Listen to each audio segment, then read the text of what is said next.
Hi everybody, how you doing? I'm Ethan Felizardo Castillo, and we are here at the CK Café, and I'm joined today by my good friend Mateo Marquez. How you doing, my friend? Good, good. Glad to be here. Glad to have you, man. So tell the audience a little bit about yourself, about who you are, about what you've done. I'm a writer and director based here in New York City. I've done short films, music videos, a lot of branded content pieces, and yeah. Man, yeah, we know each other because we worked on the first two projects I ever worked on. I know you probably have made some other things, but La Sangre was the first ever. I think we also worked on Oh, we worked on something else too. the Teen Wolf thing. Yeah, we did a very interesting, by our friend Theo Tiedemann. Shout out Theo.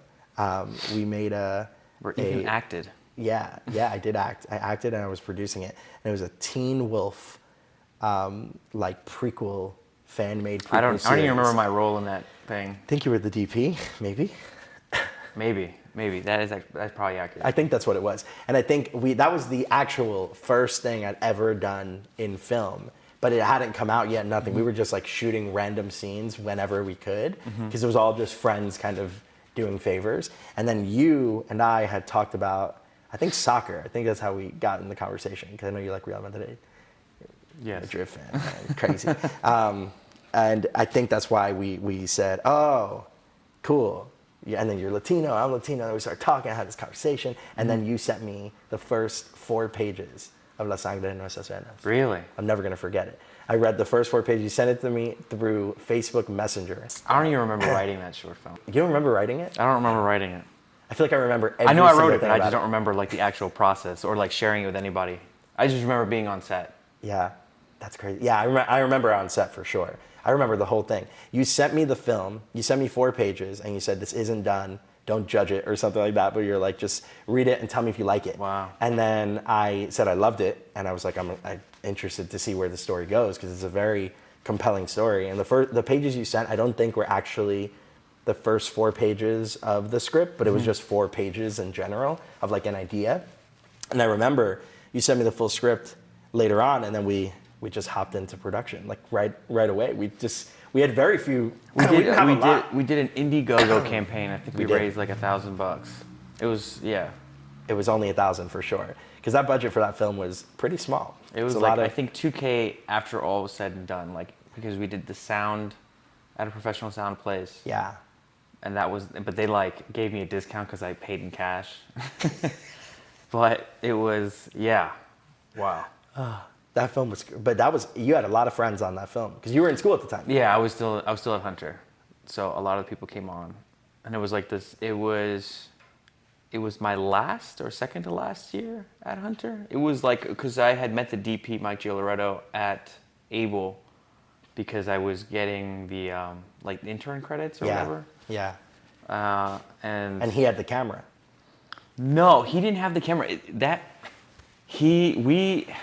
camera was wild too. That was like a Frankenstein camera. It was a friend of mine, Ernst's camera. He had just bought it. Okay. And then we like piecemeal together like a bunch of different lenses and a bunch of different body parts for that. Like I think it was like one of the early Reds. It was a Red, but then I remember the build was crazy. It was just a bunch of random wild. things. Yeah. Yeah. You watch it again, and I think you show it to anybody who just, any random person, and they're gonna look at it and think this is a great looking film. Like it looks good. Yeah.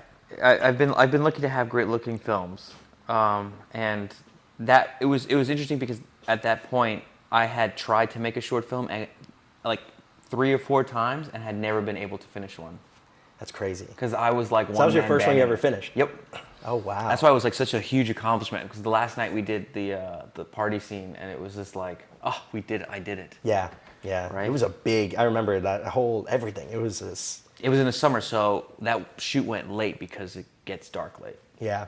And it was all shot in Queens, every single bit of it. Yeah, I guess so. Everything was in Corona, Queens, right? Yeah. No, it was Corona, and then Richmond Hill, and then Jackson Heights, I guess. Jackson Heights, yeah. It's beautiful too. Like that film still. I watch it every now and then. I'll stumble on it, or like I was telling you earlier. Like people will hit me up because they'll randomly see it like on our website or something, and they'll be like, "This film is beautiful. It's truly a great film." So I'm happy that it's like really sort of stood the test of time. It was so interesting. I remember I got an email from some professor somewhere, some random professor at some random college in the country, and they said they had seen the film somewhere. Maybe it was online at that point. Yeah. And they had showed it. They wanted to ask my permission to show it to their class, and I think I said yes, but I thought it was just interesting the impact that it just had. And it went to a ton of festivals. Like for a first time producer, filmmaker, director, writer, like to get into the amount of festivals that we ended up getting into was pretty crazy. Yeah. Like we got into some pretty good ones too. Some that were really interesting. You remember that one that we went to? I won't say the name of it, but the one we went to in that random town in Jersey. It wasn't in Jersey. Where was it? It was in Connecticut. Connecticut, you're right. It was like I remember driving through. raining. Dude, it was pouring that night. Profusely raining. And that I remember my brother took me, and we went through this area that was just full on trees, and it was so rainy that was just mud everywhere, and there was no road. And we were like, where are we going? And then we ended up at like some small local theater, and it was interesting. It was an interesting experience. We came like dressed up and everything because ready to go. Because the festival programmer had told us that it was going to be like a huge event, a Q&A and everything. And so we thought like, okay, it's going to be like a real deal. And then we really came in as like up. 7 people in the movie theater. Yeah, it was insane. And then they asked us like one question, I think. It was crazy. And then we were like, all right. And that was funny. I remember we talked outside and we were just like, okay. Well, you know what? just At least we were busted our butt there, together. whatever. Yeah. And it felt like it was a very interesting journey. 'Cause I think that was the first festival too. I don't remember. I think it might have been. Queen's World, I think that one was my favorite. That was definitely my favorite because Cinnamon. we were in that big, beautiful theater. Yeah, and the private screening was also really cool. Cinnamon, yeah. Yeah, Do Cinnamon. they still do those? I have no idea. Those are great. It was like very interesting, and they were both paired with really good features. Yep. Both of those festivals. Those are those are definitely my favorites. But yeah, we were in a bunch for like a first time filmmakers. I think it was an interesting experience. And then we did another film. It was your second short, Santi, which was a whole great learning experience. great learning experience. I'll say that. that. There's a lot of things I learned on that set that taught me how to produce now. And that we shot that in 2016. Oh my goodness, 2016. That was a while ago. Very long time ago. So yeah, I think I still take from that set. There was so much that happened. Like camera broke. There's that sensor issue, right? Remember that huge spot that was there? It was a line of dead pixels, yeah. That was awful. And someone drove. Yeah, they drove to get like my camera at my house. It was just a mess. It was a mess. Dude, that was tough. It was tough. But you know what's interesting? I remember when you had a really interesting script for that one, which is why there's so many people involved in that one. There's a lot of producers. And Austin, Charlie, Arena, right? So we had a bunch of people that were involved. And it was like, I think the script was super tight, but then because of all of the on-set issues, it turned into something a little bit different. But I think the final product still came out. You know, it was an interesting. I remember we ended up shooting on a Sony. Yeah, we had to. Yeah, I forgot about that. But not the first scene, right? The first scene we kept as is because we had already shot it. Yeah. We had moved on. It was the first scene, the opening scene with Rolando. Yeah. And Tenzing, right? They were sitting there. It's a beautiful look, though. That first scene is gorgeous. That's, I think, what drew me into that film. Even I watched it recently. You had sent it to me recently, and I watched it. I think that film failed because there's too many pieces. Yeah. And I wish I had kept it to one piece. Yeah. The budget for that one was interesting, too, because that one we were working with a little bit more money. Yeah, we definitely stretched it. A little too much. Yeah. Definitely stretched it. My mom cooked some food for that, though. I don't know if you remember that. Yeah, and your dad... My dad was the driver and did all the equipment and stuff. Yeah. My dad still does that to this day for me when we have shoots that require a driver. He comes, he brings his big van, his Mercedes Sprinter, same one that he had in 2016. He'll bring that, he'll pack it with gear and all that. So nice. Yeah. But since then, that was the last thing we worked on, was 2016 together. But since then, you've had some really, really cool shorts. One of my favorite shorts of yours is The Invaders. That's probably my favorite thing that I've ever seen of yours. What was that like making that? And can you tell a little bit about what it's about and you know, sort of your inspiration behind making a film like that? It was a direct reaction to. It was the end of 2016. Yeah. We had just finished making Santi, and a man who should, a man who should not be named, gained control of the White House, and it felt like the whole world was coming to an end, or at least the world that we had been promised had been coming to an end, and there seemed to be like a rise of. It's interesting now thinking about it though, because I don't know if Islamophobia was even as potent as it was post 9/11 as it was when Trump was inaugurated. Yeah. But for at least for the age that I was, it felt like Islamophobia was really high. Yeah. When Trump was trying to do his whole like Muslim ban and all that stuff, and just saying a bunch of crazy Trump things in the media, whether he means them or not, no one ever really knows. But regardless, what you say has consequences. And I wanted to write a story about like a girl just being chased by a monster, and in the end, that monster being people. But I think The Invaders was essentially trying to ask the question, like, who are the actual invaders? Like, are the people that we persecute here or deem not worthy of American protection the invaders? Or are the invaders the government encroaching upon our freedom to sort of live differently than what they feel is the national security norm? Yeah.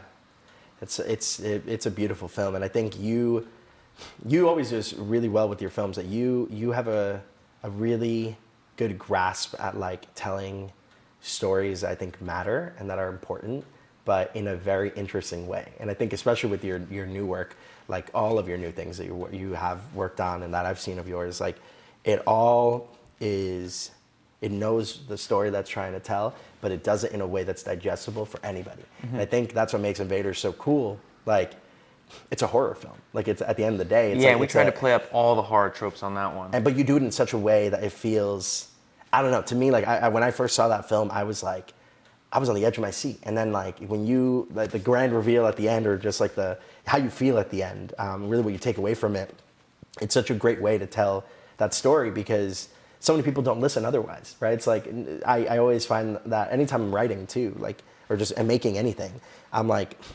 are people gonna care if I say it this way, right? Or like, if I say it this way, do I start polarizing this entire group of people that I'm hoping are gonna take something away from my film? And that happens. But that movie, you could show it to someone who, you know, is just an absolute crazy bigot, and I guarantee you they'll watch that movie and they'll take something away from it. And it's because you're not putting it outward in a way that I think some films do. And I think you just have such a good grasp at that. And like, it's never preachy. Like you know, I'm just gassing you up here, but like, but it was you do it in such a good way. It's interesting that you say that, because I did show the film to somebody, and their reaction was like, she must have done something wrong. That's crazy, really. Mm-hmm. But I got that reaction a lot, that the girl must have done something wrong, and that she deserved that punishment in the end, which is, it's very interesting that. That's insane. Is it really though? Because like, I feel like we're going through it right now. Yeah, you're right. Not to get too political on it, but there's always going to be somebody who is being killed by a force that's bigger than them. And whether they deserve it or not is going to depend on who you ask. It's insane. Yeah, I mean, what's going on in the world is just absolutely nuts. But I always felt, I like to say that. And the complicit nature of people, I think, was another small factor that I put into the film, because I do feel like people, as long as they don't feel directly culpable, that they sort of wash their hands of it.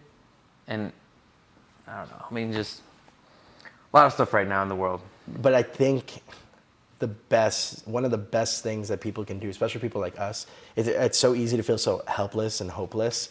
And like, you know, like, I mean, there's so many things you could donate to or whatever, but it's like, at the end of the day, like, to make real impact, I think we have to use the tools that we have, and you use your tool really well, which is storytelling. And I think you know, it opens up people's eyes. And I know, you know, it's not stopping what's happening in the world, but, you know, just to start that conversation, I think is so important. Like one thing that Stephanie and I always try to do when we approach any new project is we try to say, what's the cause behind it? Like, what's the reason for making something like this, right? And especially now, I feel like, I don't want to say it's irresponsible because I enjoy movies of all kinds, but like, I think if you have a passion for telling stories with some sort of message, whether it be a political message or a statement you're trying to make on the state of our world, I think it's your responsibility to dive into that and make that thing, you know? So like, you know, a short film, a feature, whatever it is, a music video, you know, filming someone doing poetry, anything. But it's like, if you have the ability to do it,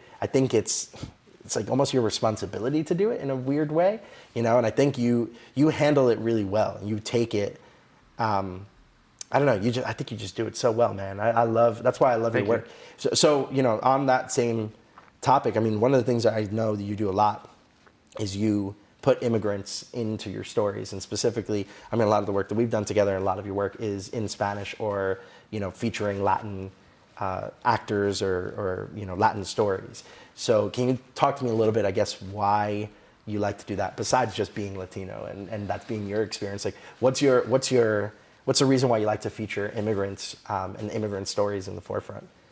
I think the answer is the simplest answer. It's that I'm a Latino. I'm a son of an immigrant. There's a lot of immigrants in my family. There's still a lot of family of mine in Colombia.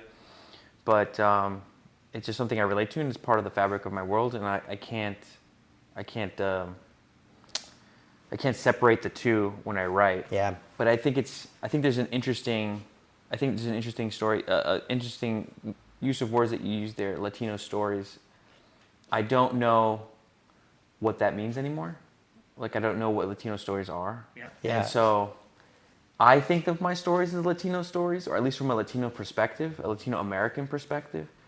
But as to what, I don't know if my films would fall under that blanket statement of Latino stories. So I think my stories are more about people who happen to be Latino. Yeah, that's something that I find so interesting is like, when we talked about like sort of the state of like film festivals and like the way they kind of perceive a Latin story.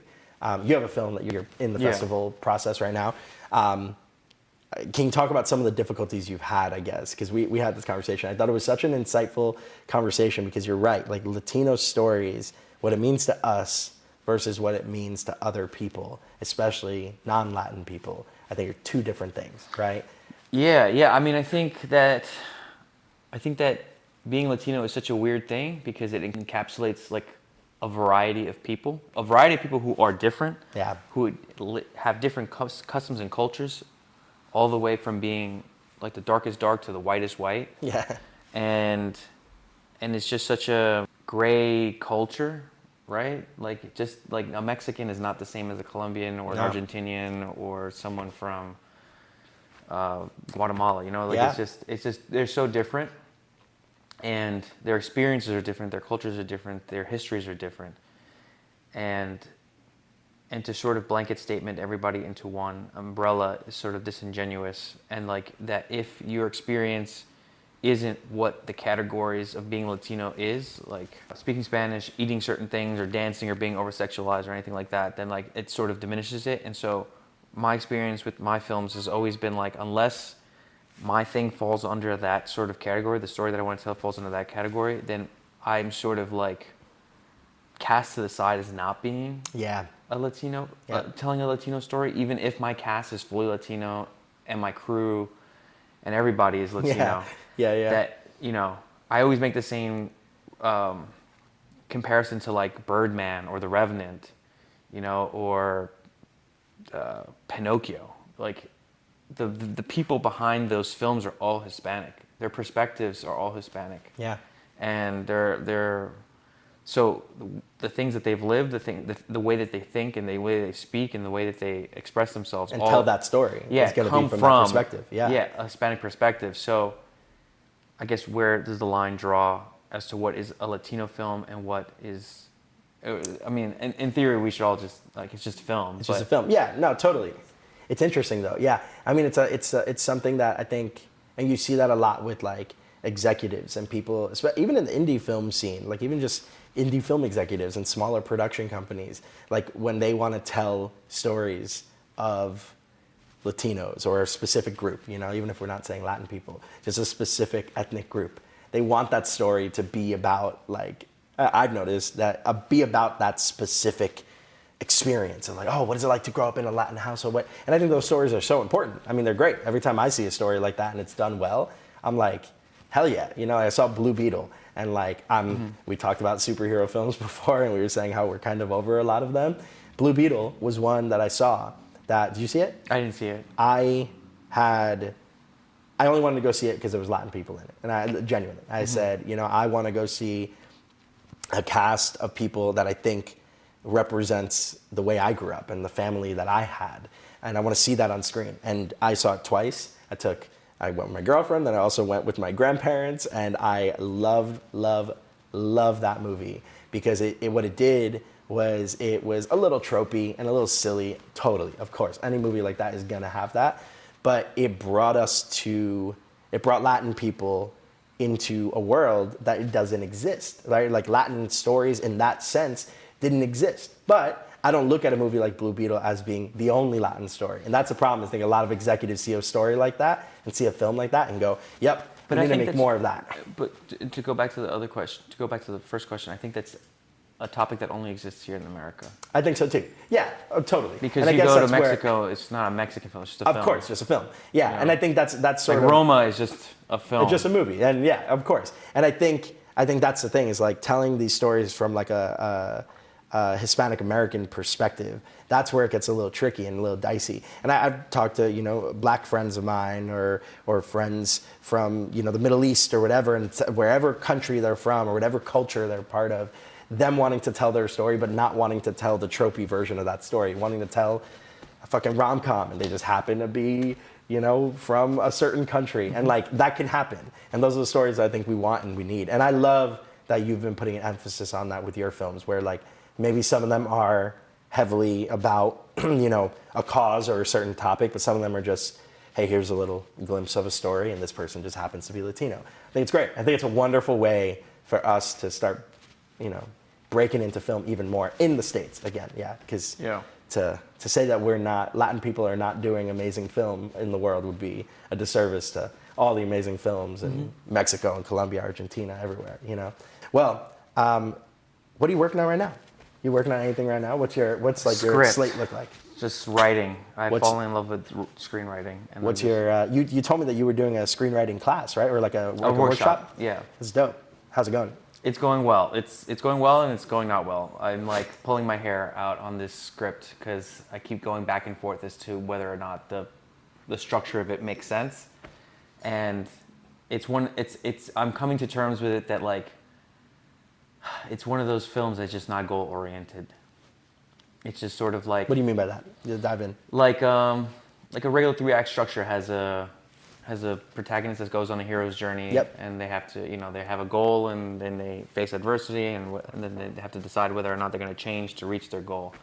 And I'm like, I don't think the subject matter of the film warrants a 3-act structure. Yeah. And I've tried to force it, and every time I do, it just feels disingenuous, and I always like, fuck.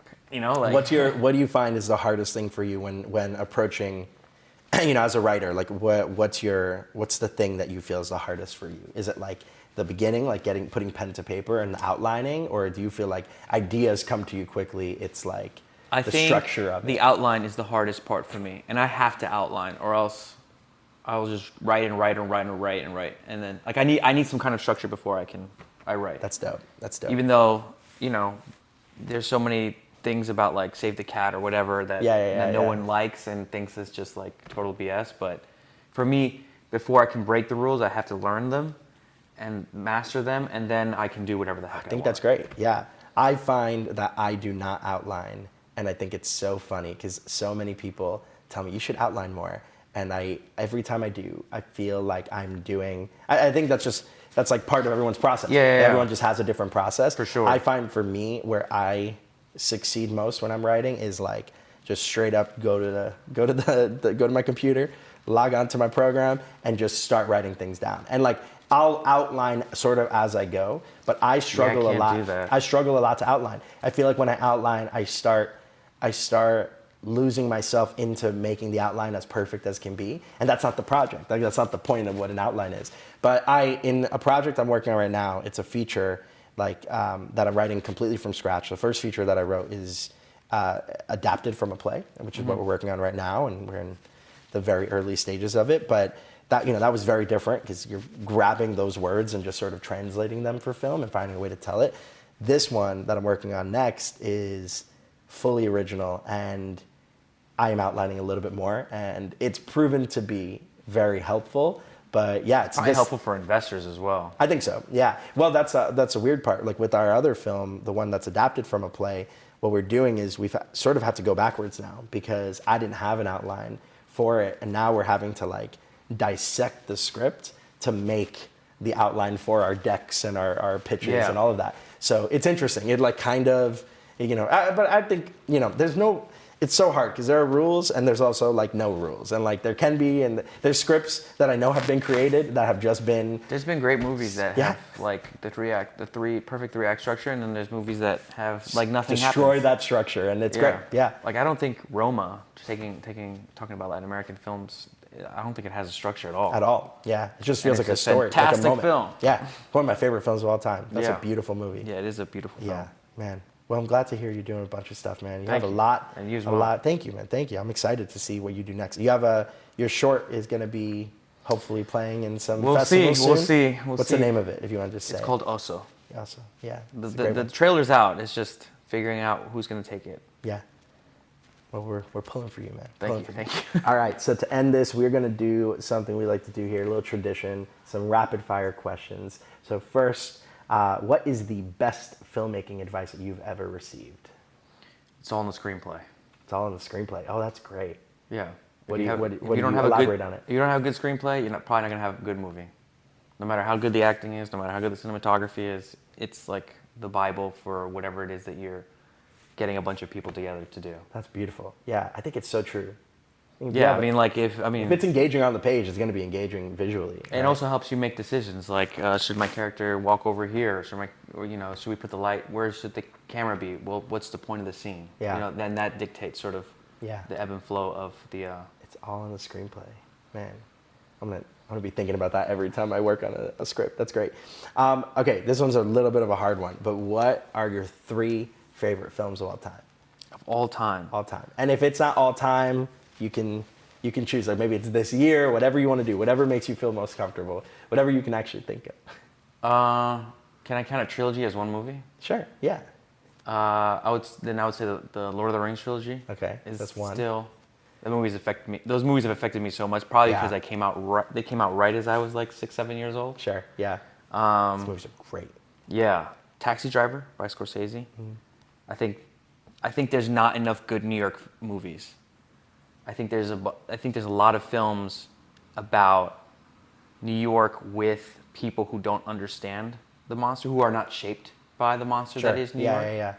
And Scorsese on Paul Schrader's script, just like the cinematography, the acting, that loneliness, like such a big city.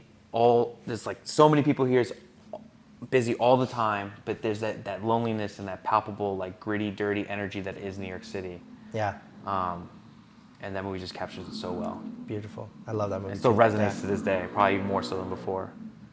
And then I'm debating what my third would be. I have 2, but I'm debating what they would. Give them both. It would be Mommy by Xavier Dolan and Beautiful by Alejandro Iñárritu.